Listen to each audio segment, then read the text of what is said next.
Bronwyn Winter and Gina are the national co-conveners of the Australian Feminists for Women's Rights, which they co-founded in 2022 to be an openly left-wing, radical, feminist group lobbying for women's sex-based rights. They were sick of the political right appropriating the issue of gender identity ideology and the political left dismissing any concerns as those of right-wing bigots. The gender issue is not the only one they are concerned about, but is taking up almost all of their time since they started. They have produced a lot of research and many submissions since they started up, and the open letter to the Australian Human Rights Commission they're talking about this evening is one of their ongoing projects. Professor Emerita Bronwyn Winter has been a radical lesbian feminist activist for over 5 decades in Australia, France, and transnationally. Her day job for many years was at the University of Sydney. Among many other publications, she co-edited with Susan Hawthorne the first international feminist anthology on 9/11 and the so-called War on Terror. Gina is a left feminist who has spent most of her life in the union movement representing workers in health and emergency services sectors. She is currently a politically homeless ALP member, but maintains her membership, so it seems, purely to retain the opportunity to make other ALP members listen to her about gender identity. Something that angers her more than the ideological capture is the fact our work to defeat it takes our energies away from the appalling rate of murder women are facing in Australia. Gina currently works in workplace relations, and I would like to turn over to Gina and Bronwyn to start off. Thanks, Janet. We have some pictures for you to look at. We'll send it to Janet as a PDF because it's too much to read. It's just more of a guide as to what we're talking about. And I'll share that now, and Gina's kicking off. Thanks, Janet, for your introduction. And hello, everybody. It's really exciting to speak to people all around the world. I think Jessica will speak a bit more about this, but we have just come from a Let Women Speak rally in Melbourne today, so big day. So I'm just going to do a little introduction of our organisation, and Bronwyn's going to speak a little bit more about particularly the current project with the AHRC. So the Australian Feminists for Women's Rights was established after, I guess, Bronwyn and I, shared. I think we've got an automatic scrolling going on. Thanks. That was probably me. Bronwyn and I, that's okay. With Bronwyn and I sort of sharing our frustration at, I guess, a lot of the commentary regarding the ideology being hijacked by the right of politics and how damaging that felt to us as feminists and left feminists, and also the compromises that came from the movement being drawn into spaces that are often associated with or controlled by right-wing groups or ideologies. So we did.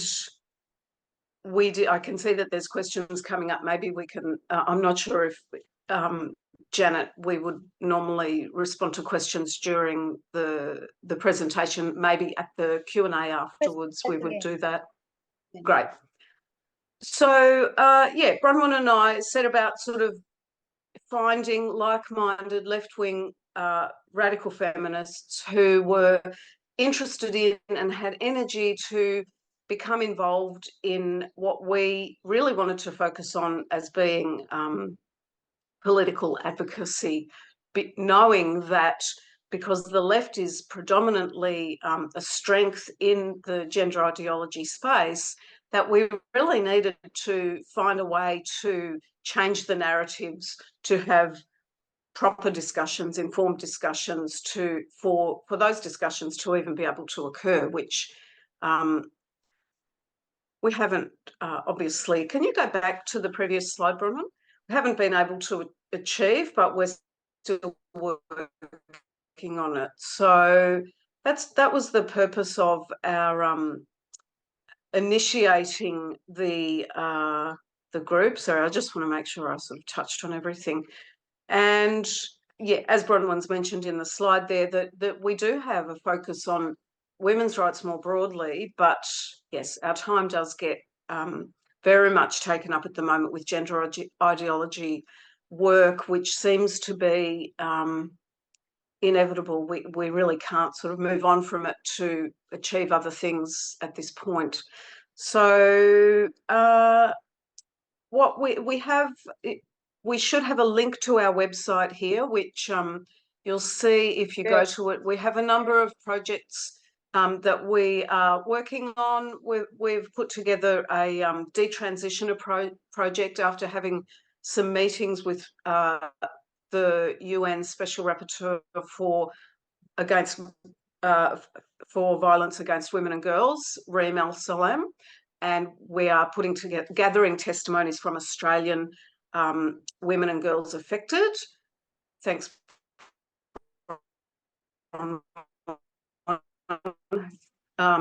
That's it. We're currently working on the AHRC project, which Bronwyn will explain in more detail to you.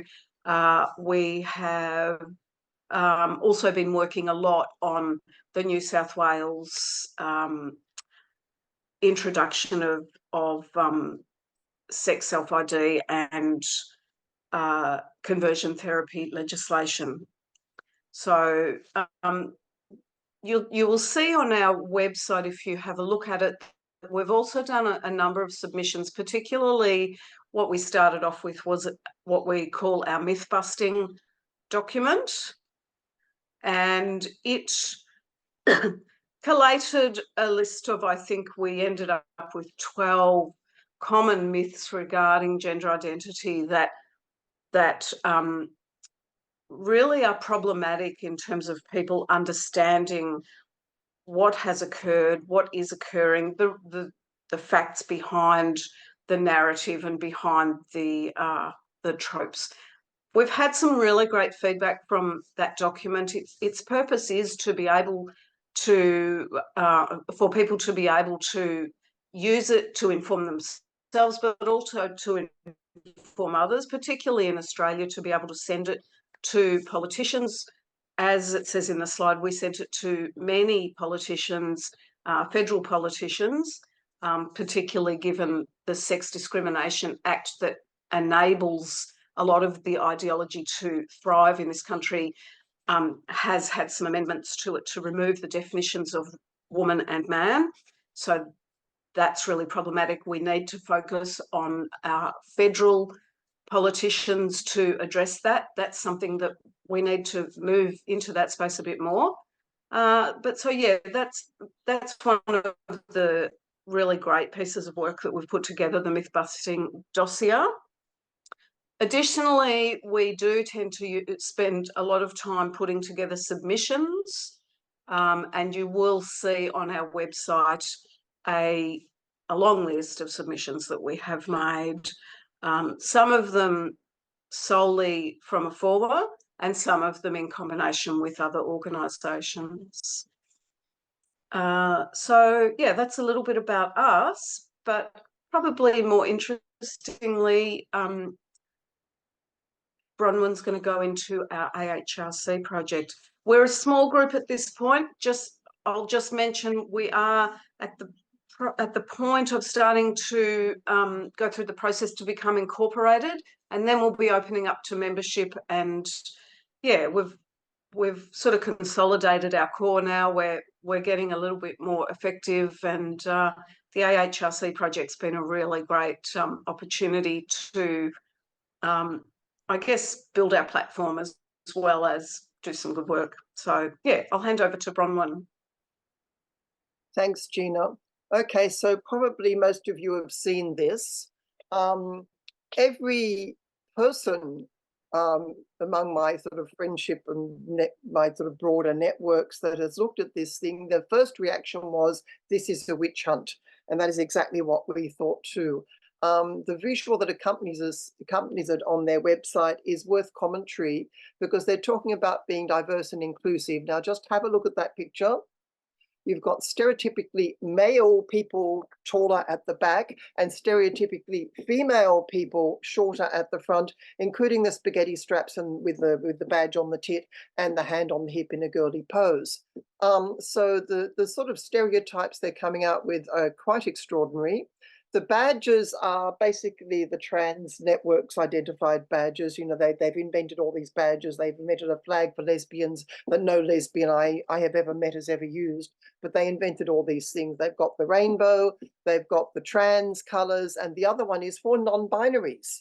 So Blondie in the front with her shirt hanging out and the redhead in the back, they are apparently non-binaries, and we have the trans and so on. But the normativity of that image is something I find quite extraordinary. Anyway, that was a little parenthetical comment. Moving on.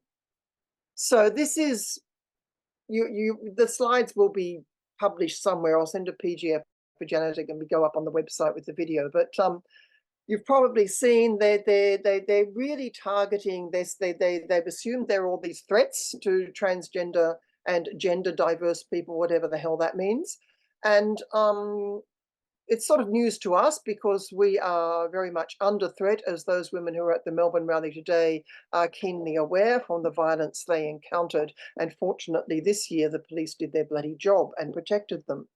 So we've got all these sorts of things, housing, migration, employment, so on. Everyone's facing problems in employment. We know who it is. So this seemed to us like a setup, like they've already sort of decided what the outcome is, and they've decided there are all these threats, and we're wondering what evidence they are basing that on. So we had this little idea. We said, okay, let's see if we could get together an open letter and buy a page of advertising space to publish it. Now that is a big deal. It costs almost $15,000 to buy a one-page ad in the Sydney Morning Herald print edition and the online version for subscribers, like the digital copy of the print edition. It costs almost 15,000 Australian dollars to have that done in the middle of the paper on a weekday. So that was a lot of money to raise because we couldn't crowdfund for the most obvious reasons, because we would have got shut down in 2 seconds. So all the fundraising had to happen very discreetly through email contacts, through word of mouth, etc. I am absolutely blown away by the trust and goodwill that went into the fundraising effort. We raised the money very quickly. We were able to book the ad in on the 6th of March, which was just over 2 weeks ago. And the next slide will show you the ad. I've cut it in two so it all gets in. So this is what we got, and we were reaching out for signatories, and we had so much discussion within AF4WR and with a number of other groups also about who would sign. We wanted to be a little bit sort of multi-partisan this time, but maybe not going too far to the right either. So we've got some more socially conservative groups such as Women's Forum signing, but we decided to draw the line at Australian Christian Lobby, mainly because of their extremely homophobic statements and so on. So that was who would sign, what order they would sign in was a subject of considerable discussion, both within AF4WR and with some of the other signatories. So it was an absolutely mammoth thing to pull together. We're extremely proud we pulled it off. I'm still astonished we pulled it off, but it just proves that there is a lot of energy to want to do something very public, because we're getting so frustrated. You've seen all the submissions we've done. We're not the only people who've done submissions. We've been lobbying pollies. We've been writing submissions in the New South Wales campaign group, and we can do I was going to talk about that, and then this came up, but maybe next month we can talk about the New South Wales campaign with some of the other members of that campaign, because that has been a singularly depressing experience. We thought we were going to get somewhere, and then we basically got shafted at the last minute, as you probably heard. So that level of frustration has become so intense that we thought we've got to do something big and public. So that's what we did. We were very pleased to get people like Clive Hamilton, who used to run the Australian Institute, has a lot of street cred among the intellectual left in Australia. He also published a great op-ed in the SMH last year telling the woke lefties to wake the hell up, which was a great op-ed. And he looked at our myth-busting dossier and said, that's an excellent dossier, of course I'll sign. So, you know, it was like straight away. One of the AF4WR women got in touch with Richard Dawkins. He said, yes, of course, I'll sign. And so on and so forth. So we managed to get onto some quite, Julie Bindle immediately said she'd sign without even reading the content of the letter because she trusted us. And so you see that we have quite a large number of signatories. We had to cut a little bit out of the letter to fit it on the page, but we've actually put it back on the website in the preamble, because we've also published the letter on a parallel website, and I'll take you to that in a moment. But this was, for us, it was a very big deal. We sent a media release to a very long list of press in Australia and all the medical peak bodies. 0 reports. Also, the WPATH files broke that week too, and there's pretty much 0 reporting on that as well.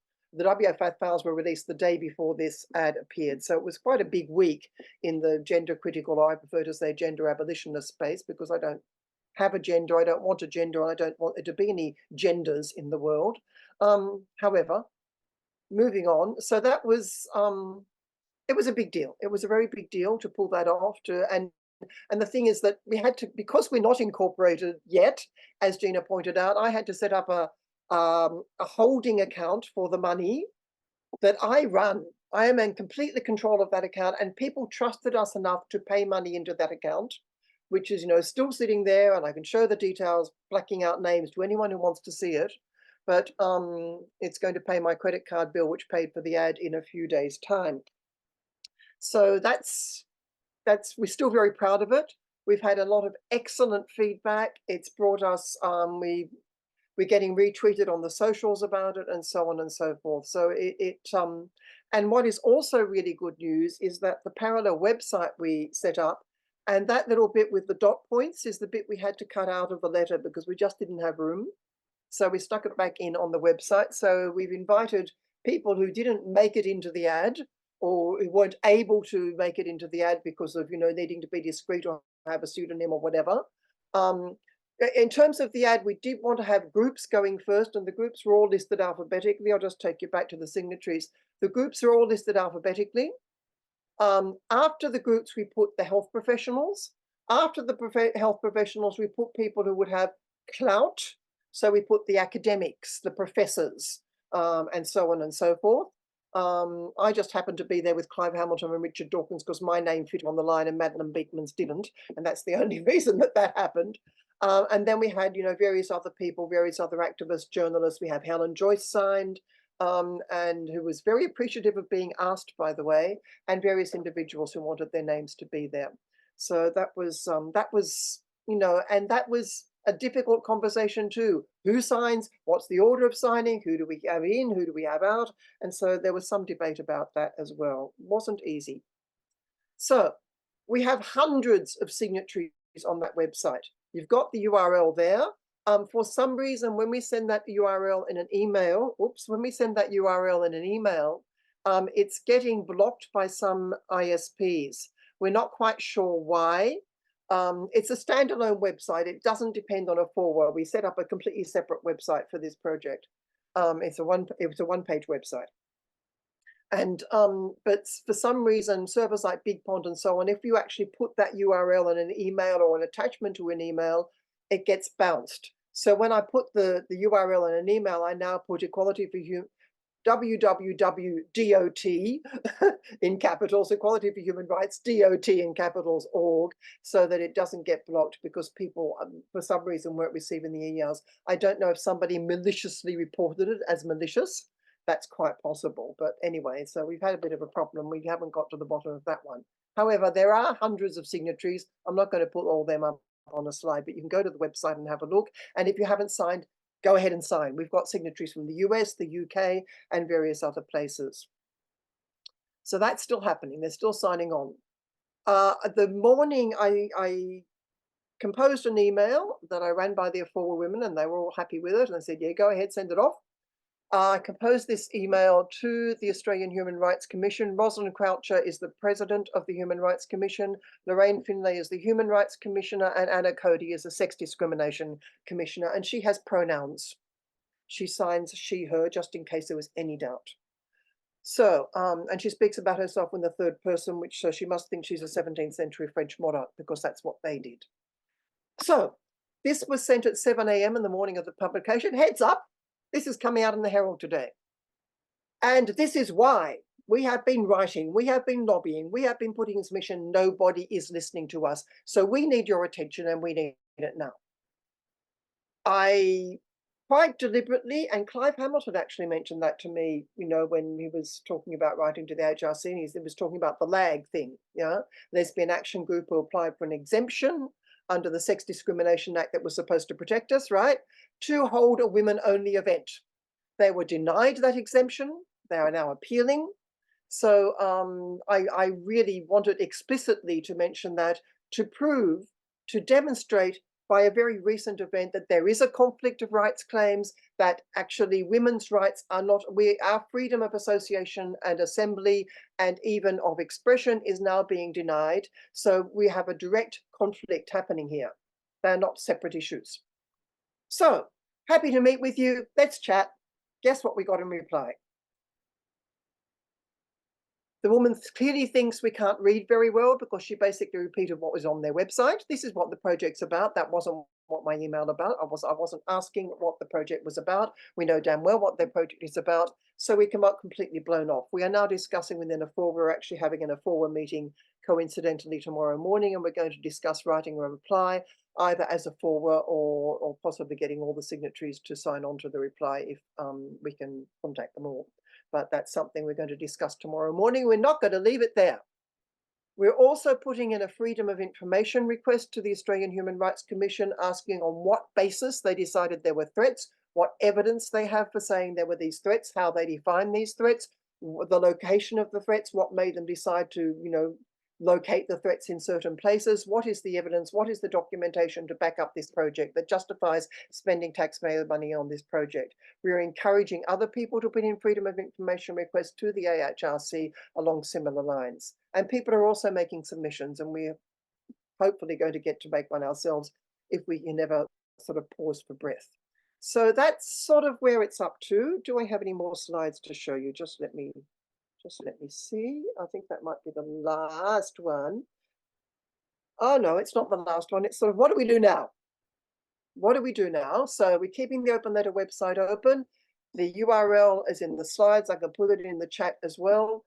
And we're going to reply. We're obviously going to publish the reply to Cody. We published our email on X. We published Anna Cody's reply on X. People are re-Xing or retweeting, or whatever you call it now. As Gina said earlier, we've really got to work on getting the Sex Discrimination Act returned to what it was for in 1984. And just to close, a little personal story that I'm very proud of. In 2004, I was invited to be one of the plenary speakers at a conference held in Brisbane to mark the 20th anniversary of the Sex Discrimination Act. And I even wrote a performance poem that I performed that evening. That evening at the conference dinner. You know, they said, do you want to do something? And I said, okay, I'll write a performance poem. So I did that. It was very well received. And I was very proud to be at that conference with such terrific feminists. It was a great conference celebrating women's struggle and what the Sex Discrimination Act was for and how much work we still needed to do 20 years down the track. And now we're another 20 years down the track. And I am mourning the death of the Sex Discrimination Act, and we've got to get it back. We've got to resuscitate it. We've got to return it to its original form and make it work for us. So that's where I'm going to stop. Thank you for your attention. Thank you so much, Gina and Bronwyn. Was there anything that you wanted to say, Gina, to finish up? No, I've put the link to the web page to the open letter in the chat so people can grab that from there. It's a bit easier. It's also, you can link from our website, but yeah, no, that was great. Thanks, Bronwyn. It's marvellous. Thank you so much. I look forward to hearing about how more of us can get involved and what we can do.